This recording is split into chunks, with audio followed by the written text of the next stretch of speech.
درود پاک ویسے ہر دن پڑھیں سبحان اللہ، برکتیں ہی برکتیں ہیں، مگر جمعے کے دن اللہ اکبر۔ آپ جب درود کے فضائل احادیث کی کتابوں میں دیکھتے ہیں نا، تو باقاعدہ الگ چیپٹر باندھا محدثین نے، یعنی عام درود پاک کے فضائل لکھے، پھر ایک آپ کو درود پاک کی فضیلت کی کتاب میں الگ چیپٹر ملے گا کہ جمعے کے دن درود پڑھنے کے فضائل، یعنی اتنی حدیثیں ہیں اسپیشلی فرائیڈے کے لیے، جمعے کے دن کے لیے۔ بڑی مشہور حدیث میرے آقا علیہ الصلوۃ والسلام فرماتے ہیں، جس کا مضمون ہے کہ جو کوئی شخص جمعہ کے دن 200 بار درود پاک پڑھے، اس کے 200 برس کے گناہ معاف کر دیے جاتے ہیں۔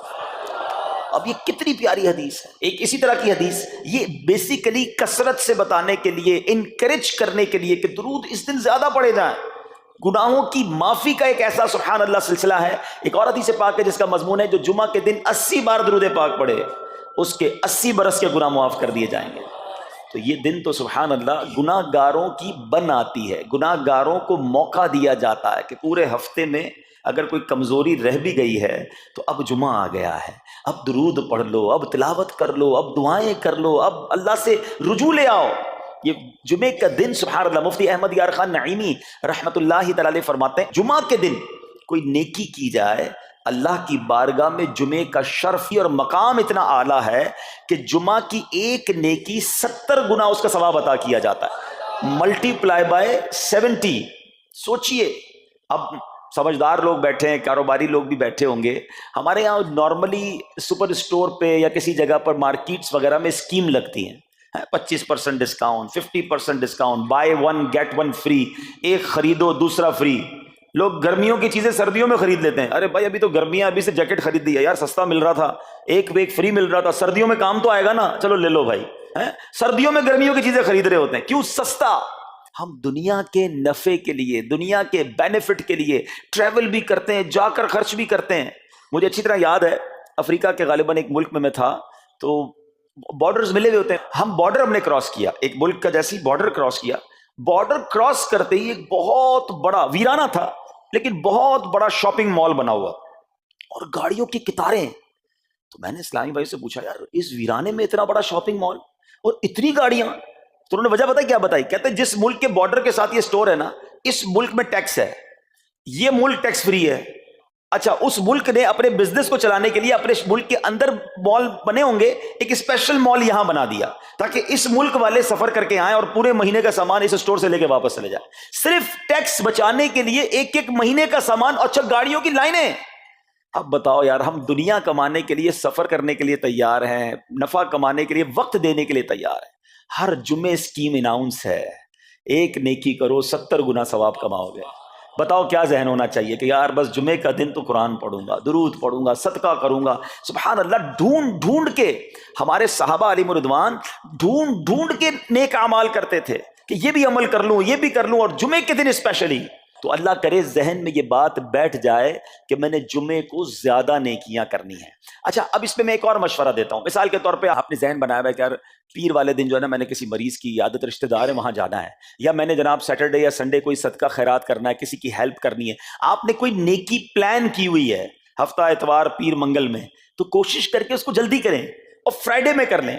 ایک پوائنٹ آپ نے دیکھا، میں نے یہ نہیں کہا کہ اس کو اگلے جمعے کریں، ہاں ڈیلے نہ کریں، تھوڑا جلدی کر کے اس جمعے کو کریں تاکہ 70 گنا جو ہے وہ اس میں ثواب کما لوں، برکتیں حاصل کر لوں۔ تو اللہ کرے کہ میں اور آپ نیکیوں کے حریص بن جائیں۔ نیکیوں کی جو لالچ ہے نا، لالچ میں یہ بھی کر لوں، میں یہ بھی کر لوں، میں سجدہ بھی کروں، میں تلاوت بھی کروں، میں صدقہ بھی دوں، یہ تو نصیب والوں کو ملتا ہے۔ اور صحابہ کرام میں ہمیں نظر آتا تھا، پیچھے نہیں ہٹتے تھے صحابہ، ہمیں اعلان کیا جا رہا ہے کہ یہ موقع ہے، یہ نیکی ہے، اور پھر بھی کوئی نظر نہیں آتا۔ اللہ کرے کہ یہ جذبہ، کیونکہ یاد رکھو، جس طرح کاروباری لوگ کہتے ہیں نا سیزن ہے نیکیاں کر لو، بالکل اسی طرح جب تک میری اور آپ کی سانسیں باقی ہیں نا، نیکیوں کا سیزن جاری ہے۔ جتنی نیکیاں کمانی ہے کما لو، یہ مائنڈ سیٹ بنا لو کہ یار پتہ نہیں کب مر جاؤں، اور نیکی اور نیکی۔ جس طرح پیسے کمانے کا ذہن ہوتا ہے نا، اللہ کرے اس سے زیادہ میرا اور آپ کا نیکیاں کمانے کا ذہن ہو جائے، یار تھوڑی اور نیکی کما لو، تھوڑی اور۔ مثال کے طور پہ آپ کہیں جا رہے ہیں، کسی نے کہا ذرا بیٹھیے 10 منٹ بعد وہ بھائی آئیں گے۔ اب ہم 10 منٹ کس طرح گزارتے ہیں؟ موبائل نکالا اور جناب دیکھنا شروع، 10 منٹ کیا 15 منٹ بھی گزر جائیں پتہ نہیں چلے گا، لیکن یہ 15 منٹ میں کیا ملا آپ کو؟ شاید گناہ ہی ملے ہوں گے، کیونکہ ہمارے موبائل میں تو بہت ساری چیزیں ایسی ہیں یا تو حرام دکھا دیتی ہیں یا حرام سنا دیتی ہیں۔ لیکن اگر نیکیوں کا ذہن ہو تو بندہ سوچے یار 10 منٹ میں تو میں سورہ یاسین پڑھ سکتا ہوں، 10 قرآن کا ثواب ہے. موبائل میں قرآن پاک ڈاؤن لوڈ ہو, قرآن شریف نکالا اور یاسین شریف پڑھ لی, ویٹنگ ایریا کے اندر 10 قرآن کا ثواب کما لیا. اگر یہ مائنڈ سیٹ ہو, بندہ کہ یار اتنی دیر میں تو 100 بار درود پاک پڑھ لوں گا, اور آقا علیہ الصلوۃ والسلام فرماتے ہیں جو 100 بار درود پاک پڑھے اس کی دونوں آنکھوں کے درمیان لکھ دیا جاتا ہے کہ یہ بندہ دوزخ کی آگ اور نفاق سے بری ہے. 5 منٹ 10 منٹ میں میں اتنی نیکیاں کما سکتا ہوں, لیکن مائنڈ سیٹ ہی نہیں ہے, گھنٹوں ضائع کر دیں گے, نیکی کمانے کا ذہن نہیں بنتا. اگر یہی 10-15 منٹ میں مجھے پیسے ملنے ہوتے تو بتاؤ ہم کیا کرتے. اللہ کرے دل میں اتر جائے میری بات. تو بہرحال جمعہ کا دن یہ بہت کمال کا دن ہے. ہر جمعے کے دن آپ کو اونٹ صدقہ کرنے کا ثواب مل سکتا ہے. ایک اونٹ کتنے کا آتا ہے؟ 1.5-2 لاکھ روپے کا تو ہوتا ہے. 2 لاکھ روپے ہر جمعے کو صدقہ کرو, مہینے کے ہو گئے 8 لاکھ روپے. بندہ بولے غریب آدمی 8 لاکھ ہر مہینے؟ جی جناب, ہر مہینے 8 لاکھ کم و بیش آپ صدقہ کرنے کا ثواب کما سکتے ہیں. کیسے؟ کتنا آسان. نبی پاک علیہ الصلوۃ والسلام فرماتے ہیں جس کا مضمون ہے جو جمعے کے دن سب سے پہلے آتا ہے اسے اونٹ صدقہ کرنے کا ثواب ملتا ہے, جو اس کے بعد آتا ہے اسے گائے صدقہ کرنے کا ثواب ملتا ہے. اللہ کی رحمت سے ہر جمعے فرشتے مسجد کے دروازے پر کھڑے ہوتے ہیں, ہم اللہ سے دعا کرتے ہیں اللہ تیری نوری مخلوق کے صدقے ہم پر رحم فرما, ہماری مغفرت فرما. مگر جب امام خطبے کے لیے کھڑا ہو جاتا ہے, آقا علیہ الصلوۃ والسلام فرماتے ہیں وہ رجسٹر بند کرتے ہیں اور وہ بھی آ کر امام کا خطبہ سننے کے لیے بیٹھ جاتے ہیں. تو جلدی آ کر, کچھ منٹ پہلے آ کر. اچھا, علم دین الگ ملتا ہے, ظاہر ہے یہاں ہر جمعے بیان ہوتا ہے, وہ بیان سننے کو آپ کو الگ ملے گا, نیکی کی دعوت الگ ملے گی, اور سبحان اللہ اونٹ صدقہ کرنے کا ثواب. تو مبارک ہو انہیں جو جلدی آتے ہیں. تو بہرحال اب میں چاہتا ہوں کہ جب بات جمعے پر ہی ہو رہی ہے تو ایک میں نے اور آپ کو پیغام دینا تھا. جمعے کو خطبہ دیا جاتا ہے, سالوں سے خطبہ سن رہے ہیں. مجھے اچھی طرح یاد ہے جب میری عمر شاید 17-18 سال تھی تو سن کر آدھا خطبہ تو مجھے اسی وقت یاد ہو گیا تھا. اب شاید پونا یاد ہو گیا ہوگا. آپ میں سے بھی کئیوں کو 60-70-80% خطبہ یاد ہوگا کیونکہ ہر جمعے سنتے ہیں. مگر کس کو یہ تجسس ہوا کہ یہ ہر جمعے امام صاحب پڑھتے ہیں, اس میں پیغام کیا ہے, اس کا ترجمہ کیا ہے, اس میں ہمیں کیا جاتا ہے؟ بس سر جھکاتے ہیں, ہاتھ باندھتے سنتے رہتے ہیں, کچھ سو بھی جاتے ہوں گے. ارے اللہ کے بندو سوچو تو صحیح کہ ہر جمعے کو سنتا ہوں, آدھا پونا یاد بھی ہو گیا, پیغام کیا ہے؟ 2 باتیں, ایک حدیث پاک اور ایک خوبصورت پیغام. ہر جمعے کو آپ سنتے ہیں, ٹھیک ہے. حدیث ذرا سنیے گا. اللہ کے حبیب علیہ الصلوۃ والسلام فرماتے ہیں البر لا یبلا والذنب لا ینسا والدیان لا یموت. سنے ہوئے نا یہ الفاظ؟ ایسا لگ رہا ہے کہ یار یہ الفاظ تو کانوں میں ہر جمعے آتے ہیں, ٹھیک ہے. آگے فرمایا اعمل ما شئت کما تدین تدان. یہ ایک حدیث ہے, ٹھیک ہے. اس کے بعد قرآن کی ایک آیت تلاوت ہوتی ہے فمن یعمل مثقال ذرۃ خیرا یرہ ومن یعمل مثقال ذرۃ شرا یرہ. یہ کانوں نے کئی بار, کہوں کہ سینکڑوں بار سنے ہیں, مگر اس میں پیغام کیسا ہے؟ دل ہلا دینے والا پیغام, بڑا سمجھانے والی بات ہے اس حدیث میں. البر لا یبلا. میرے آقا فرماتے ہیں نیکی پرانی نہیں ہوتی, کرتے جایا کرو, یہ نیکی تمہارے اکاؤنٹ میں جمع ہو رہی ہے. میں اور آپ بھول جائیں گے, میرا رب نہیں بھولتا, اس کے خزانے بڑے ہیں. جہاں نیکی پرانی نہیں ہوتی نا, اگلا جملہ سنو والذنب لا ینسا, گناہ بھلایا نہیں جاتا. میں اور آپ بھول گئے, افسوس یہ ہے, عجیب کہانی ہے. یہ تو ایک عجب الگ ٹاپک ہے کہ آج جس سے ملاقات کرو اس کو 15 سال 20 سال 25 سال پرانی نیکیاں یاد ہیں. لوگ ملتے ہیں کہتے ہیں 1990 میں حج کیا تھا, 95 میں عمرہ کیا, 2002 میں فلاں مسجد بنائی. آپ کی دعوت اسلامی کے قافلے میں بھی 2005 میں گیا تھا. ساری نیکیاں 15 20 سال پرانی یاد ہیں. گناہ کل جھوٹ بولا تھا یاد ہے, کل رات کو بد نگاہی ہو گئی تھی وہ یاد ہے, پرسوں غیبت کی تھی وہ یاد ہے. سالوں تو چھوڑو, ہم گھنٹے پہلے کا گناہ بھول جاتے ہیں. مگر حدیث ڈرا رہی ہے, سمجھا رہی ہے کہ دیکھو والذنب لا ینسا, گناہ بھلایا نہیں جاتا. تم بھول گئے ہو, اگر کہیں لکھا ہوا ہے جواب دینا ہے. اور آگے فرمایا والدیان لا یموت, فرمایا کہ جو فیصلہ کرنے والا ہے اسے موت نہیں آتی. اللہ کو موت نہیں آنی, میں اور آپ مر جائیں گے. جس نے ڈیسیشن لینا ہے, جس نے فیصلہ کرنا ہے, اسے موت نہیں آنی. پھر آگے فرمایا اعمل ما شئت کما تدین تدان, کر لے جو کرنا ہے, جیسی کرے گا ویسی بھرے گا. پھر قرآن کی یہ آیتیں سمجھا رہی ہیں فمن یعمل مثقال ذرۃ خیرا یرہ, جو ذرہ بھر نیکی کرے گا, بھلائی کرے گا, وہ دیکھے گا. ومن یعمل مثقال ذرۃ شرا یرہ, کہ جو ذرہ بھر برائی کرے گا وہ بھی دیکھے گا. یہ اتنا شاندار جمعے کا پیغام ہر جمعے خطبے میں دیا جاتا ہے. اللہ کرے یہ دل کی گہرائیوں میں اتر جائے، دروازہ بند کر کے، اندھیرا کر کے، اکیلے میں گناہ کرنے والا سوچے کہ ٹھیک ہے دنیا میں کوئی نہیں دیکھ رہا مگر میرا رب دیکھ رہا ہے، مجھے اس ذرہ بھر گناہ کا بھی جواب دینا پڑے گا۔ لوگ کہتے ہیں چھوٹی سی بات ہے یار، چھوٹا سا گناہ ہے، ٹھیک ہے چلتا ہے، سبھی تو کرتے ہیں۔ نہیں جناب، وہ نقطہ نواز ہے، وہ معاف کرنے پہ آئے تو 100 بندوں کے قاتل کو معاف کر دے، اور وہ پکڑنے پہ آئے تو ایک نقطے پر پکڑ فرما دے۔ ہمیں ڈرنا ہوگا، ہمیں خوف اپنے دل میں طاری کرنا ہوگا، کیونکہ یہ گناہ میری آخرت میں میری پکڑ کا سبب بن سکتے ہیں۔ بالکل اسی طرح چھوٹی چھوٹی نیکیاں سمجھ کے چھوڑ دیتے ہیں، یار سنت غیر موقدہ ہی ہے نا، نفل ہی تو ہے نا، سنت ہی تو ہے نا، ٹھیک ہے درود پڑھنا چاہیے، نہیں پڑھا تو کوئی بات نہیں۔ ارے یار کون اجتماع میں جائے، کون درس میں بیٹھے، صدقہ دینا کوئی واجب تو نہیں، زکات تو پوری دیتا ہوں، چھوٹی چھوٹی نیکیاں سمجھ کر چھوڑتے ہو۔ ارے وہ تو کتے کو پانی پلانے والے کو اس سبب سے بخش دیا کرتا ہے، راستے سے پتھر ہٹانے والے کو بخش دیا کرتا ہے۔ فرمایا نا البر لا یبلا، نیکی پرانی نہیں ہوگی، کرتے جایا کرو۔ اللہ کرے کہ یہ ذہن بن جائے کہ بس میں زیادہ سے زیادہ نیکی کروں، دو لوگوں کے دلوں میں خوشی داخل کروں، مسلمانوں کی خیر خواہی کروں۔ اس ایک ہی حدیث پر، ان آیتوں پر میں مزید بھی بہت بات کر سکتا ہوں، لیکن میں نے اشارہ دیا کہ ضرور اس پر توجہ دیں۔ اور ایک شاندار پیغام ہر جمعے میں ہم سنتے ہیں، کیا شاندار وہ پیغام ہے، وہ پیغام ہے الا لا ایمان لمن لا محبت له۔ یاد ہے سب کو، جمعے میں سنتے ہو نا، اور 3 بار کہتے ہیں امام صاحب، الا لا ایمان لمن لا محبت له، الا لا ایمان لمن لا محبت له۔ کبھی تو امام صاحب کو روکتے، حضور یہ ہر جمعے کو پڑھتے بتائیں تو اس میں ہے کیا؟ نہیں ہمیں کیا ضرورت ہے، بس جمعہ ہو گیا، بس ٹھیک ہے، ٹائم پورا ہو گیا، فرض پورا ہو گیا۔ ارے اللہ کے بندو سمجھو تو صحیح، اس میں میسج کیا ہے؟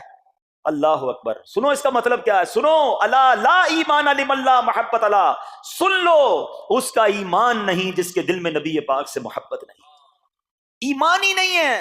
ارے جس دل میں نبی پاک سے محبت نہیں، اس کا ایمان ہی نہیں ہے۔ اعلیٰ حضرت امام اہل سنت ایسے ہی نہیں لکھتے کہ اللہ کی سرتابہ قدم شان ہے یہ، انسان نہیں انسان، وہ انسان ہے یہ۔ قرآن تو ایمان بتاتا ہے انہیں، اور ایمان یہ کہتا ہے میری جان ہے یہ۔ ایمان کمپلیٹ ہی نہیں ہوتا نبی پاک علیہ الصلوۃ والسلام سے محبت کے بغیر۔ اور یہ بات ایسا لگتا ہے انفارچونیٹلی کہ غیر مسلم جانتے ہیں، تبھی تو وہ سازشیں کرتے ہیں، انہیں پتا ہے۔ آپ بتائیں دنیا کے کس ملک میں نماز روکی جاتی ہے؟ نہیں روکی جاتی۔ مسجدوں کی تعمیر ہو رہی ہوتی ہے، تلاوت قرآن ہو رہی ہوتی ہے، کوئی نہیں روکتا، قرآن چھپ رہے ہیں، لیکن بار بار اگر حملہ ہوتا ہے، بار بار اگر اٹیک ہوتا ہے، تو اس لیے ہوتا ہے کہ ان مسلمانوں کے دلوں سے ان کے نبی کی محبت کو نکال دو۔ ان مسلمانوں کے دلوں میں اگر یہ محبت رسول رہ گئی تو یہ پھر بھی دوبارہ آ کر یکجا ہو جائیں گے، ایک ہو جائیں گے، نیک ہو جائیں گے۔ کسی طرح دل سے محبت رسول صلی اللہ تعالی علیہ وسلم نکالی جائے، اور اسی وجہ سے یہ ساری سازشیں کی جاتی ہیں۔ معاذ اللہ، نبی پاک علیہ الصلوۃ والسلام کی گستاخیاں کی جاتی ہیں تاکہ چیک کیا جائے ان پر اثر بھی پڑتا ہے کہ نہیں، کوئی اوپر نیچے ہوتا بھی ہے کہ نہیں، کہ اپنی دنیا میں مگن ہے، اس کو احساس ہی نہیں ہے۔ میرے میٹھے اسلامی بھائیوں، دنیا کا دستور ہے جب کسی چیز کی ڈیفیشینسی ہو جائے نا تو اس کی ایفیشینسی بڑھائی جاتی ہے۔ مثال کے طور پہ کسی کے جناب جسم میں وٹامن ڈی کم ہو، ہم کیا کرتے ہیں، وٹامن ڈی کی ٹیبلٹس لے کر اس کو پھر بڑھاتے ہیں۔ کیلشیم کی کمی ہو، ڈاکٹر کہتا ہے بھائی تھوڑی کیلشیم کی دوائی پیو، تمہارے اندر کیلشیم کی کمی ہو رہی ہے۔ جب کسی چیز کی کمی کی جائے اس کو بڑھانے کی کوشش کی جاتی ہے۔ اگر یہ دنیا کے چند لوگوں کا یہ پلان ہے کہ مسلمانوں کے دلوں سے عشق رسول نکالو، تو اب میرا اور آپ کا کام یہ ہے کہ انشاءاللہ عشق رسول کو اب اضافہ کریں گے، اب نبی پاک کی محبت میں اور اضافہ کریں گے، سرور کائنات علیہ الصلوۃ والسلام کی محبت میں زندگی گزاریں گے، خود بھی سچے عاشق رسول بنیں، اپنی نسلوں کو عاشق رسول بنائیں۔ اللہ سلامت رکھے میرے پیر و مرشد کو۔ 30 سال پہلے، یہ آج کل کا شعر نہیں ہے، اب بچپن سے یہ نعت سن رہے ہیں، کم و بیش 25-30 سال پہلے میرے مرشد نے کیا پیاری التجا پیش کی، اپنی نسلوں کے لیے کیا ہمیں پیغام دیا۔ کہتے ہیں میری آنے والی نسلیں تیرے عشق ہی میں مچلیں، میری آنے والی نسلیں تیرے عشق ہی میں مچلیں، انہیں نیک تم بنانا مدنی مدینے والے۔ یہ ہے پیغام دعوت اسلامی کا کہ ہم بھی عاشق رسول بنیں، کسی صورت ہمارے دل سے عشق رسول کم نہ ہو، اور جناب ہماری نسلوں میں ہم عشق رسول اتاریں۔ تو مجھے اور آپ کو اس ڈیفیشینسی کو ایفیشینسی میں، اس میں اضافے کا اہتمام کرنا ہوگا۔ اب آئیے دیکھتے طریقے کیا ہیں، کیسے عشق رسول بڑھے گا، کیسے دلوں میں محبت رسول بڑھے گی، کیونکہ جمعے کا یہ اعلان ہر جمعے سنتے ہو، الا لا ایمان لمن لا محبت له، وہ ایمان ہی کامل نہیں ہے، وہ ایمان ہی کمپلیٹ نہیں ہے جس دل میں عشق رسول نہیں ہے۔ تو عشق رسول بڑھے گا کیسے جناب؟ تو دنیا کا بڑا سمپل فارمولا ہے کہ عشق بغیر اطاعت کے کمپلیٹ ہی نہیں ہوتا۔ دنیا میں بھی آپ جس سے محبت کریں، ہو ہی نہیں سکتا کہ آپ جس سے محبت کریں اس کی بات نہ مانیں، ایسا ہو سکتا ہے؟ کہ میں آپ سے محبت بڑی کرتا ہوں، مانوں گا ایک بھی نہیں آپ کی. نہیں جناب، جس سے محبت ہوتی ہے بندہ کہتا ہے آپ کے لیے جان حاضر ہے، آپ حکم تو کریں، آپ کا فرمان سر آنکھوں پر. یہ دنیا کا دستور ہے. تو اگر آپ واقعی نبی پاک سے محبت کرتے ہیں یا سچے عاشق رسول بننا چاہتے ہیں تو پھر فرمان رسول پر عمل کرنا ہوگا، نبی پاک کے طریقے پر عمل کرنا ہوگا، اطاعت رسول کرنی ہوگی، تبھی آپ سچے عاشق رسول کہلائیں گے. یہ ہو نہیں سکتا کہ ایک طرف تو میں نعرہ لگاؤں کہ غلامی رسول میں موت بھی قبول ہے اور دوسری طرف نبی پاک کا طریقہ قبول نہ ہو، نہ سچ قبول ہو، نہ مسلمانوں کی خیر خواہی قبول ہو، معاذ اللہ، نہ سنتیں قبول ہو، نہ نماز قبول ہو. جمعے کی نماز میں مسجدیں فل ہیں، کیا عصر کی نماز میں بھی ہوں گی؟ کیا عصر فرض نہیں ہے؟ کیا مغرب فرض نہیں ہے؟ کیا عشاء فرض نہیں ہے؟ میرے آقا فرماتے ہیں جعلت قرۃ عینی فی الصلاۃ، کہ نماز میں میری آنکھوں کی ٹھنڈک ہے.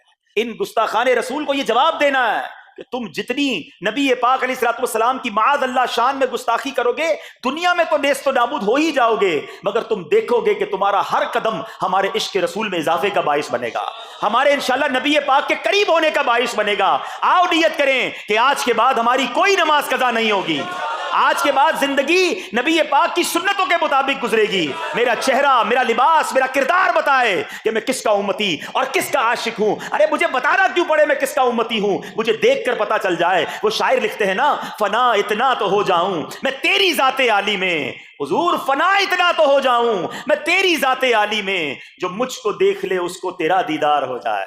اللہ پاک نبی پاک علیہ الصلوۃ والسلام کے سچے عاشقوں میں ہمیں شامل فرمائے. جمعے کا دن ڈھونڈ کر نیکیاں کرنے کا دن ہے، تو ہمیں جمعے کے دن مزید نیکیاں کرنے کی اور اچھی نیتیں کرنے کی توفیق عطا